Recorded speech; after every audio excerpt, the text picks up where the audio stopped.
Magandang araw mga kababos. Narito ang latest news ngayon sa PBA.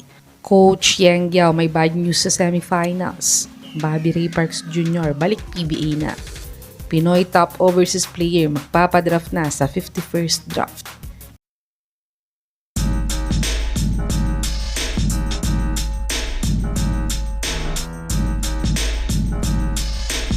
Nanalo nga ang Underman Rain or Shine team sa Game 1 semis game nila kontra sa powerhouse team na Barangay Ginebra.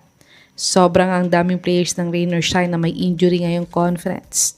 At sa Game 1 pa nga ay hindi din nakapaglaro ang Justin Brownlee stopper nilang si Kaylan Tiongson dahil sumakit nga daw ang tiyan niya.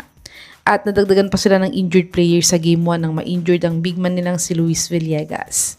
Pero nasabi naman niyang okay na okay lang daw siya at ipapa-check up niya na lang daw ito. Pero ayon nga sa source sa spin.ph, ay out na buong PBA semifinals si Luis Villegas dahil sa injury. At inactivate naman nila si Big Bo Belga kapalit niya. Kaya't bad news nga ito sa Rain or Shine dahil kababalik lang ulit ni Villegas sa injury ngayong conference. At pang-apat na siyang player ng Rain or Shine na may injury ngayong Commissioner's Cup. Kaya't get well soon nga kay Idol Luis Villegas. Sana ay makabalik siya next PBA conference. Dumako naman tayo sa balitang pabalik na daw sa PBA si Bobby Ray Parks Jr. Si Parks nga ilang taon nang naglalaro sa Japan B-League bilang Asian import.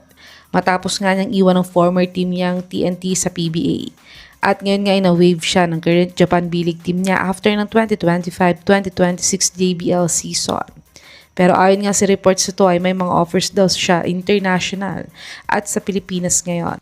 At ayon nga sa kanya ay nag-hope nga daw siyang mag-grow pa. Pero hindi naman daw niya kinuklose ang pinto niya na bumalik sa PBA at ang Pilipinas ay hometown daw sa kanya. At focus lang daw muna siya sa off-season at kung anong mangyari next chapter ng basketball career niya ay lagi siyang ready dito. Sa tingin mga kababos, kung babalik na si Parks sa PBA, saang team niya siya gustong makitang maglaro? I-comment nyo na po yan sa baba. Tumungo naman tayo sa balitang magpapadraft na daw ang isang top overseas player sa PBA 51st draft. Madaming magagaling na players nga ngayon ang naglalaro sa overseas.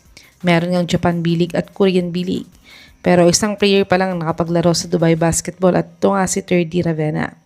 Pero siya ay na-wave na din sa team niya dahil hindi nga siya nagagamit dito.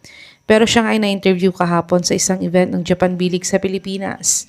Ayon nga kay 3D ay free agent daw siya ngayon at nag-aantay ng mga offers pero wala pa daw siguradong liga na paglalaroan niya. Pero titignan niya daw ang mga options niya at lagi daw nasa option niya magpa-draft sa PBA. Dahil ito daw ay ang pangarap niya sa basketball career niya. Pero nag-aantay pa din daw siya ng iba pang mga options ngayon. Sa tingin niyo mga kababos, kailangan na bang magpa-draft ni 3D sa PBA 51st draft o magantay na lang muna siya ng overseas offer? I-comment niyo na po yan sa baba.